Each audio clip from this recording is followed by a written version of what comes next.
ஓம் முருகா, வெற்றிவேல் முருகா. வேலுண்டு வினையில்லை, மயிலுண்டு பயமில்லை. எப்பொழுது சொல்லும் பொழுதும் உன்னுடைய இந்த நிலைமை மாறிவிடும், உன்னுடைய சூழ்நிலை சரியாகிவிடும் என்று கூறிக்கொண்டே இருக்கின்றீர்கள். ஆனால் எதுவுமே மாறவில்லையே என்று தானே கேட்கின்றாய்.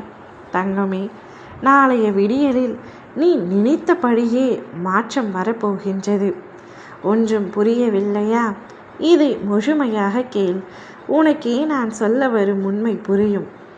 ஒரு நாட்டின் மன்னன் நகர்வலம் சென்று கொண்டிருந்தான். அப்பொழுது கடை தெருவில் குறிப்பிட்ட கடை வந்தபொழுது மன்னன் அருகில் இருந்த மந்திரியாரிடம், மந்திரியாரை, இந்த கடைக்காரனை தூக்கிலிட்டு கொன்றுவிடலாம் போன்ற எண்ணம் தோன்றுகின்றது என்றார். அடுத்த நாள் மந்திரி மட்டும் தனியாக அந்த கடைக்கு வந்தான். அந்த கடைக்காரரிடம் வியாபாரம் நன்றாக நடக்கிறதா என்று விசாரித்தார். அதற்கு மிகவும் வருந்தி பதில் சொன்னான். என் கடைக்கு வாடிக்கையாளர்கள் யாருமே வருவதில்லை. கடைக்கு நிறைய மக்கள் வருகின்றன, சந்தன கட்டைகளை முகர்ந்து பார்க்கின்றன, நல்ல மனம் வீசும் என்று பாராட்டக்கூட செய்கின்றனர். ஆனால் யாரும் வாங்குவதுதான் கிடையாது என்று மிகவும் வருத்தத்துடன் சொன்னார் கடைக்காரர். அதை கேட்ட மந்திரி அதிர்ந்து போனான். இந்த நாட்டின் அரசன் இறந்து போனால் எப்படியும் எரிக்க நிறைய சந்தன கட்டைகள் தேவைப்படும். எனக்கு நல்ல வியாபாரம் ஆகி என் கஷ்டமும் தீரும் என்றான் கடைக்காரன். அதை சொன்னதை கேட்டது மந்திரி முதல் நாள் அரசன் சொன்ன அர்த்தம் என்னவென்று விளங்கியது.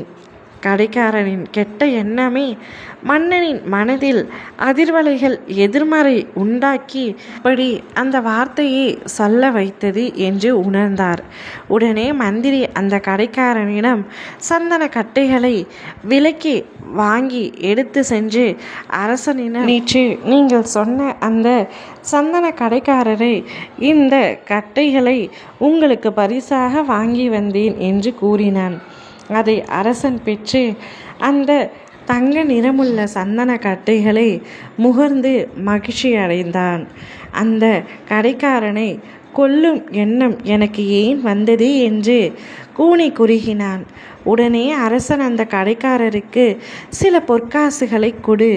அன்று அதை பெற்றுக்கொண்டு கடைக்காரனும் மிகவும் சந்தோஷமாகவும் மகிழ்ச்சியாகவும் வாழ்ந்து வந்தான். இப்பொழுது புரிந்து கொள். கஷ்டம் வரும்பொழுது மட்டும் நீ என்னை நினைக்கின்றாய், சந்தோஷத்தில் நீ என்னை மறந்து விடுகின்றாய். அவ்வாறு இல்லாமல் கஷ்டமோ சோகமோ நானே என்பதை முதலில் நீ உணர்ந்து கொள்ள வேண்டும். உனக்கான காலம் எப்பொழுது வரும் என்று நீ கேட்கும் நொடியெல்லாம் உனக்கான காலம் வந்துவிட்டது என்ற பதிலைத்தான் நான் உனக்கு இப்பொழுது கூறவிருக்கின்றேன். உன்னுடைய கெட்ட எண்ணங்கள் அனைத்தும் அழிந்துவிட போகின்றது. உனது நல்ல காலம் பிறக்கப் போகின்றது. நீ மகிழ்ச்சியுடன் வாழப்போகின்றாய். நாளை விடியலிலே உனக்கு நல்லது நடக்கும். ஓம் முருகா.